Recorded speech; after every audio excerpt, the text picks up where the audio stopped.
Today, we're going to sort out your honest dice from the traitors.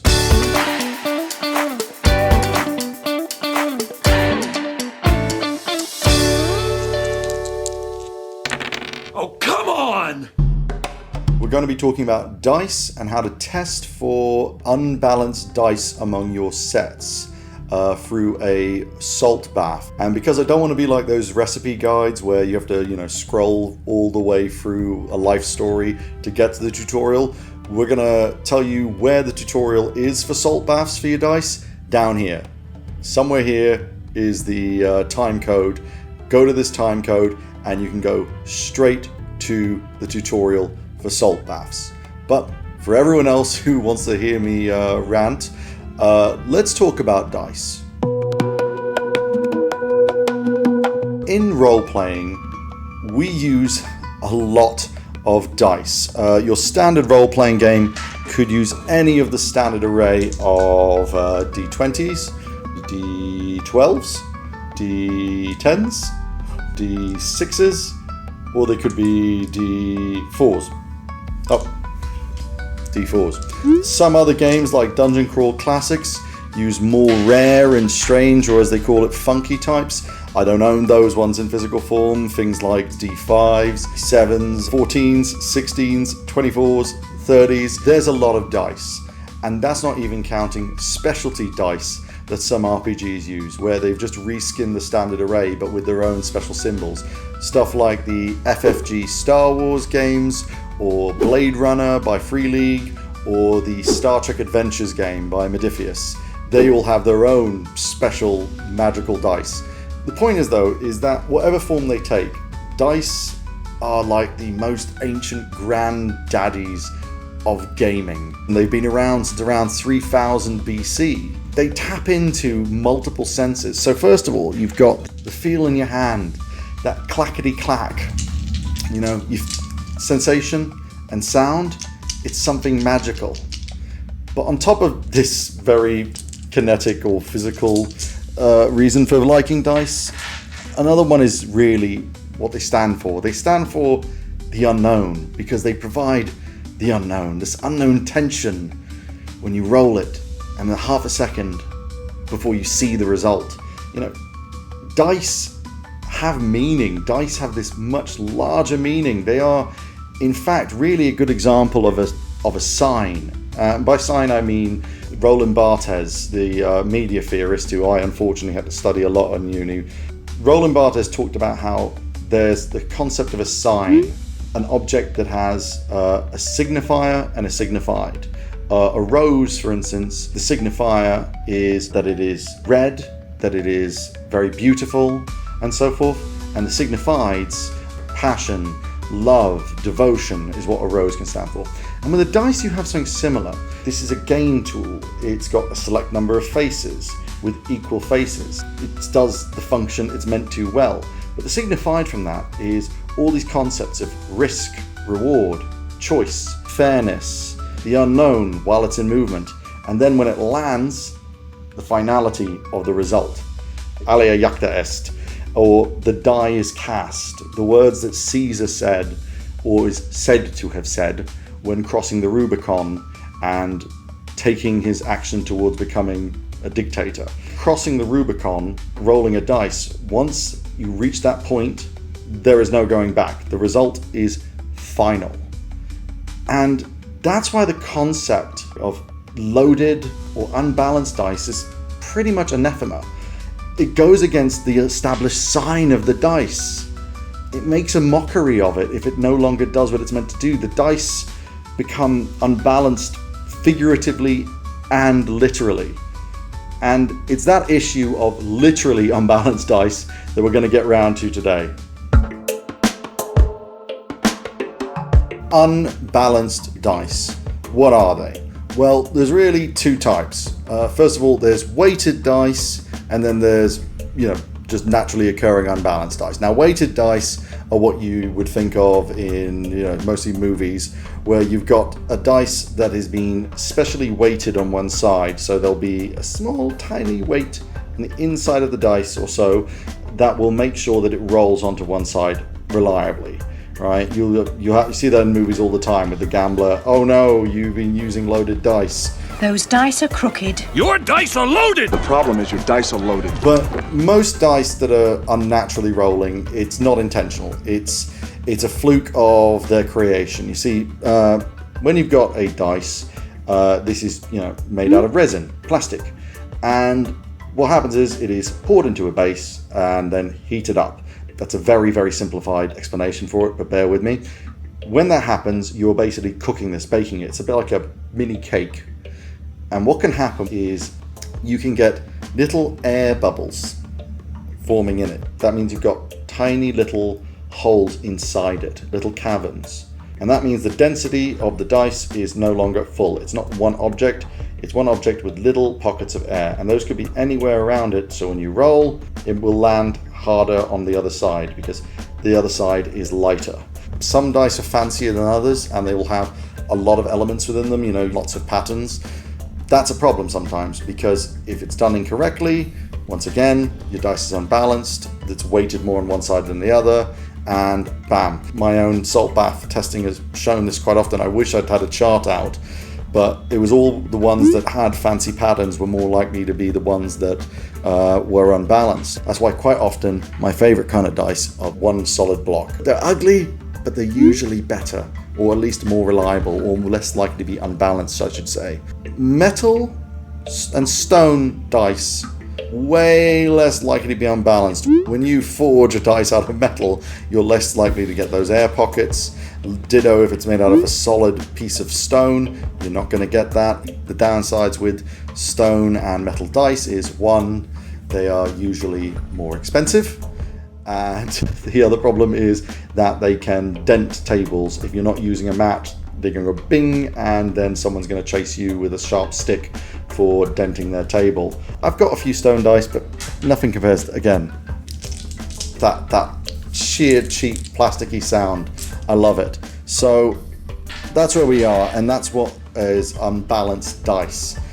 But how do we determine if a die we have is unbalanced? Well, that's when we give it a trial by salt bath.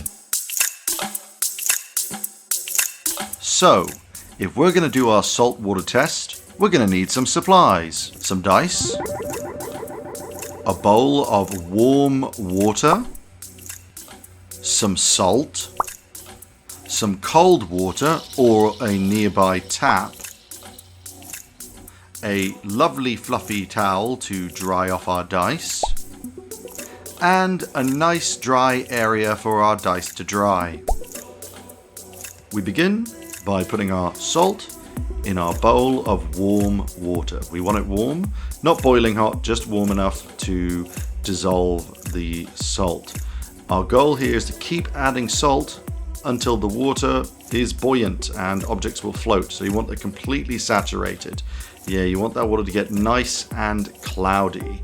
When in doubt, you're going to just keep adding salt. So make sure you have plenty available. Yeah, you see that? Getting nice and cloudy. And we're going to test if a dice can actually float in this. So get your dice and pop it in the water. And it dropped right to the bottom. Not enough salt. You can see there's even a pile at the bottom, but we need more salt. Lots and lots of salt. We're going to keep on adding this and keep on stirring until our dice can float in this. And even after that happens, you probably want to add another dose of salt and mix again. Different dice have slightly different densities, even if they're all plastic, and also the different shapes. So it can be a big help just to overdo it with the salt rather than underdo it. So we'll try again. Here's our dice, and we'll drop it in. Hey, and that floats to the surface. That's lovely. Still going to add a little bit more salt though. Hey, look at it go. You can spin it freely in the water.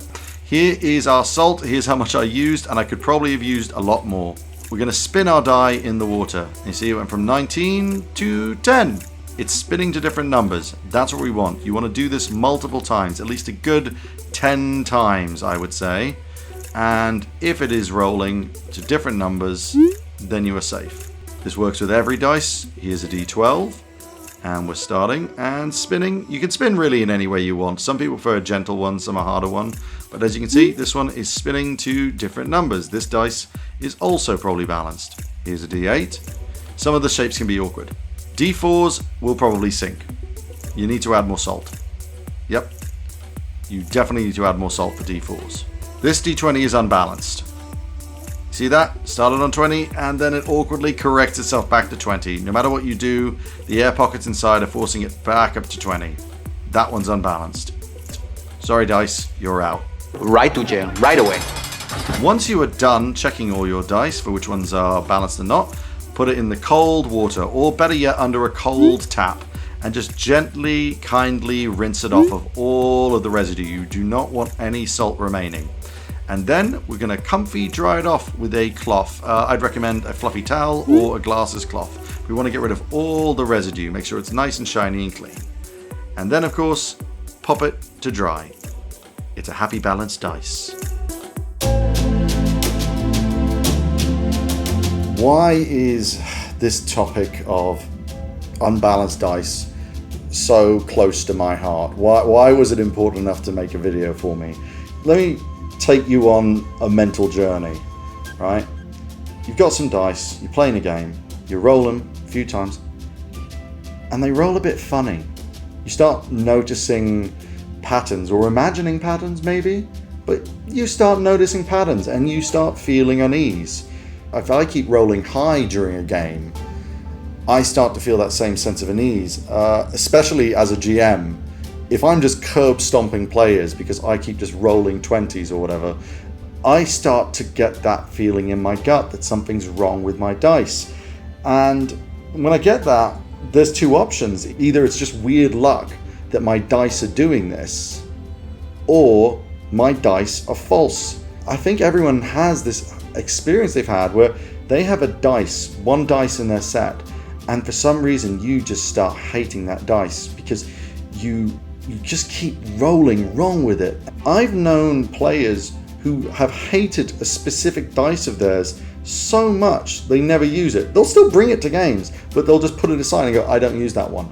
They're just mentally certain that this die is guilty of something. And, well, that's not fair. Any suspect for a crime needs to be put on trial.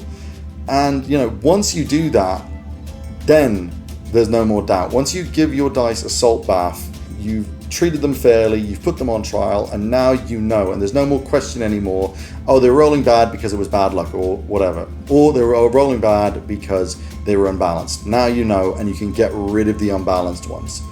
Likewise, if someone ever questions your dice, if someone ever goes, hey, oh wow, you keep rolling high, you want to check your dice? Or, oh man, your dice are a bit busted, you might want to get another set. You can look at them and you can go, no, I've salt bathed them. I've tested them. I'm just unlucky, or I'm just lucky. You can respond comfortably. I had a giant pile of dice. It took me several hours to give them a salt bath, and it was extremely painful because so many pretty dice I like, they were busted beyond compare, and I had to get rid of them.